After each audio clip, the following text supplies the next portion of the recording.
Hi kids! Welcome to our first Bible verse class.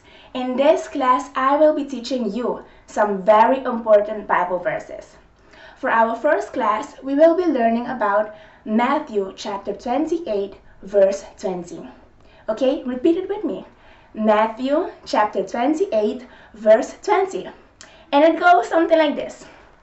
I am with you always. Okay, let's repeat it again. I am with you always. Now let's put them all together.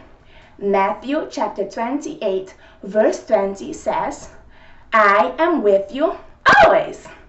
Nice job.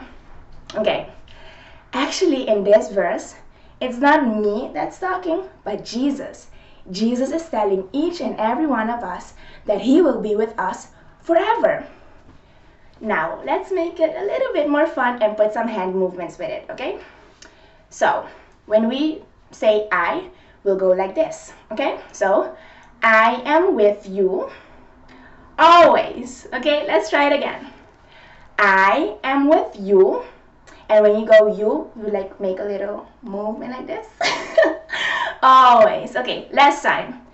I am with you always. So remember kids, next time that you feel alone or you feel like you can't do something, remember, Jesus is with you always. Till next time, bye!